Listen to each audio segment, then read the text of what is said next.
नमस्कार, श्री स्वामी समर्थ। हे बघा, बोंबलाची रेसिपी दाखवते। सुके बोंबील, हे बोंबील आहेत आणि हा बटाटा, आम्ही बटाटा टाकतो आणि काही टाकत नाही आहे मी। आणि हा मसाला आपला हळद आणि मसाला, मी दुसरा सुक्या मच्छीमध्ये मी काहीच टाकत नाही, कुठल्याच मच्छीत काय टाकत नाही, फक्त आपला मसाला स्पेशल असतो। आणि बघा, एक कांदा आहे फक्त आणि जरासं लसूण टाकले आणि टॅमॅटो टाकलेला आहे। तर तुम्ही चिंच टाका, चिंच टाकल्याने चांगलं म्हणजे होतो कालवण, पण मी चिंच टाकत नाही कारण माझ्या मिस्टरांना आंबट आवडत नाही, त्याच्यामुळे मी चिंच टाकत नाही आहे। तर हे आपलं हे बोंबील आहे, तर तुम्ही हे आधी टाका। हे आधी टाकायचे, थोडंसं हलवून घ्यायचं। बोंबील टाकल्यानंतर थोडीशी वाफ द्यायची, म्हणजे ते बोंबील त्याच्यात चांगले भाजले जातात।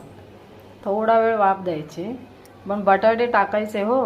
हे बघा, हे मी एक बटाट्याचे 4-4 तुकडे केले, अशी एक वाफ दिली।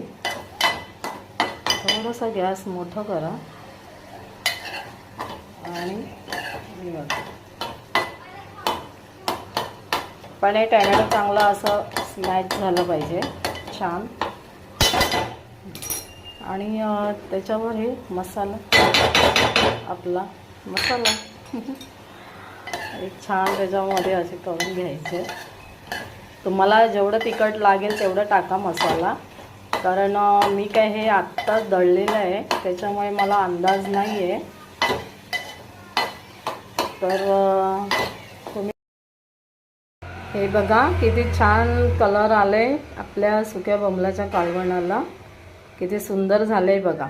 तुम्ही पण असंच करा, अशाच पद्धतीने करा आणि मला सांगा की फार छान झालेलं आहे, खाऊन सांगा।